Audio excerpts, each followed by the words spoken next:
All right, let's jump right into this. We're about to explore a pretty powerful and honestly a counterintuitive framework for unlocking your potential. It's all inspired by the work of the great Carl Jung. And here's the core idea. Real growth isn't about what you add to your life, it's about what you have the courage to tear down. Oof, this quote, it hits hard, doesn't it? Because it's not some vague insecurity. No, it's that haunting feeling you get when you see someone else out there doing the very thing you know you could do, but for some reason, you just aren't. And this gap, this chasm between the person you are right now and the person you could be, it starts to become impossible to ignore. It follows you around. You know the talent is there. You know the vision is there. And the fact that it's all just sitting there, locked away, well, it stops being confusing and starts to feel like a constant nagging ache. So let's give this feeling a name. We'll call it the unrealized you. Now, we've all tried to close that gap, right? We use all the usual strategies. But somehow, after all that effort, we still feel fundamentally stuck, like something invisible is holding us in place. You've tried these, right? Of course you have. More discipline, more books, more perfectly structured plans. You keep trying to add something to the equation, hoping, just hoping, that this next thing will be the final piece of the puzzle that makes everything click. But here's the absolute heart of the matter. That very assumption, the belief that growth comes from addition, is the thing that's holding you back. You're trying to pile more things onto a structure that doesn't need more weight. It needs something else entirely. And that brings us to our core idea, demolition, not addition. The real path forward isn't found in building something new, but in destruction. The most profound, life-altering growth doesn't come from building yourself up, it comes from tearing down what's standing in your way. So look at these two mindsets side by side. On the left, you've got addition. That's the endless hunt for more willpower, more information, just one more strategy. But on the right, that's the real work, demolition. The transformative process of destroying the internal barriers that are stopping your true self from coming through. This brings us to a foundational concept from Carl Jung himself, individuation. Now, this is not self-improvement. It's something much deeper. It's the emergence, often slow, often brutal, of the self that was always there, just buried underneath all the things you built up around it just to survive. And that's the trap, you see. Those masks, those ideals, the stories you built for protection. They were useful at one point, for sure. They helped you fit in, they kept you safe. But if you leave them in place for too long, they stop being a fortress and they become a prison. A prison you start to mistake for home. So, what are these structures we need to tear down? Jung's work points us toward a series of psychological constructions that have us trapped. Let's think of them as 7 inner cages. And these aren't just weaknesses you need to fix. They are prisons that have to be dismantled, piece by piece. So here they are, the 7 cages we're going to be taking a sledgehammer to today. We've got the persona, the ideal image, inherited loyalties, the need for control, the victim narrative, the fear of success, and finally, the master cage that holds all the others, the fixed self. Let's start with number 1. First up, the persona. This is the mask you wear for the world. We all have one, right? The professional you, the family you. The problem isn't having a mask. The problem is forgetting you're wearing it.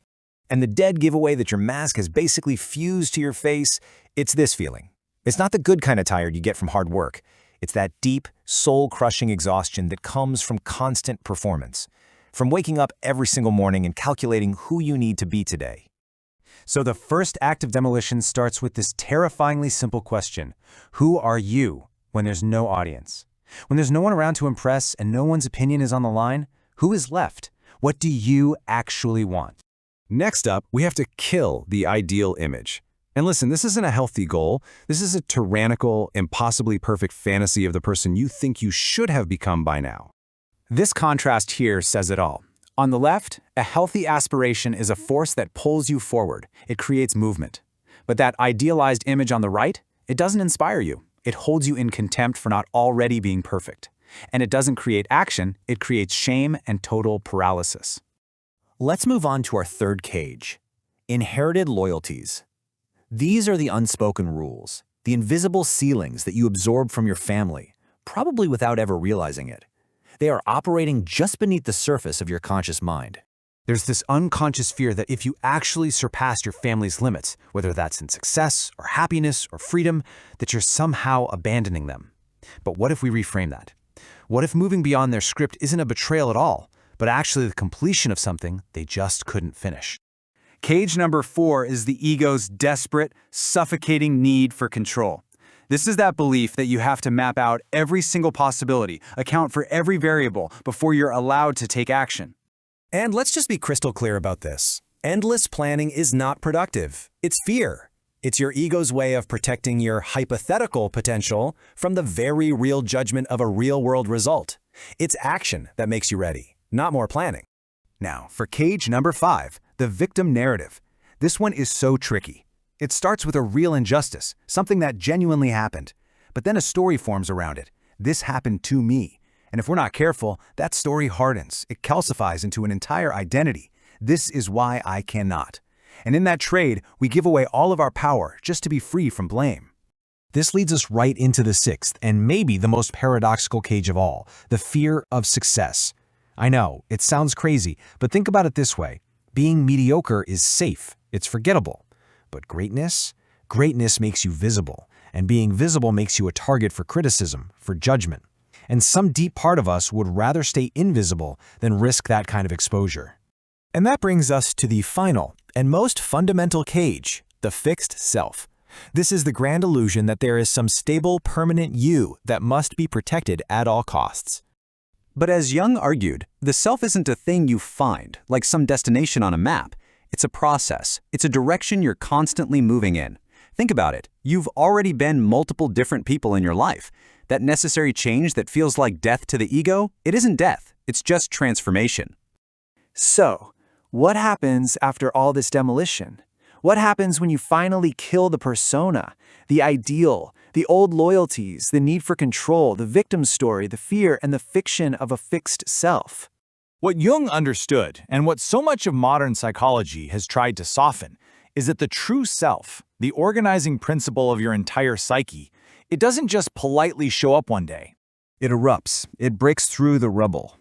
That deep dissatisfaction you feel, the one with a life that from the outside looks perfectly fine, that's not a malfunction. That is a signal from the true self pushing against the walls of an identity that has become way too small. That potential you feel inside you, it's real. It is already there, waiting. But it's only going to be unleashed after the structures caging it have been torn down with courage and with intention. So the only question left is, are you willing to be the one to pick up the sledgehammer?